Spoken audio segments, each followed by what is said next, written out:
حضرت ابن عباس سے روایت کرتے ہیں کہ رسول اللہ نے فرمایا، تمہارا حشر برہنہ پا ننگے بدن اور بغیر ختنہ کے ہوگا۔ پھر آپ نے یہ آیت پڑھی جس کا ترجمہ ہے، ہم نے ابتدا میں جس طرح پیدا کیا تھا اسی طرح ہم دوبارہ لوٹائیں گے،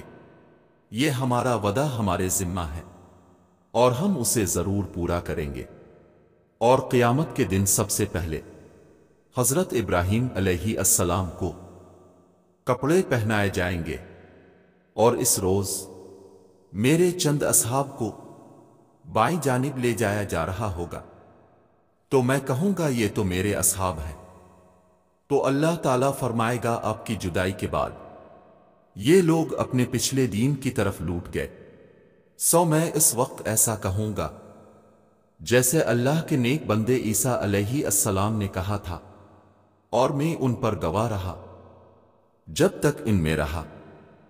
جب تو نے مجھے اٹھا لیا تو ان کا نگران رہا۔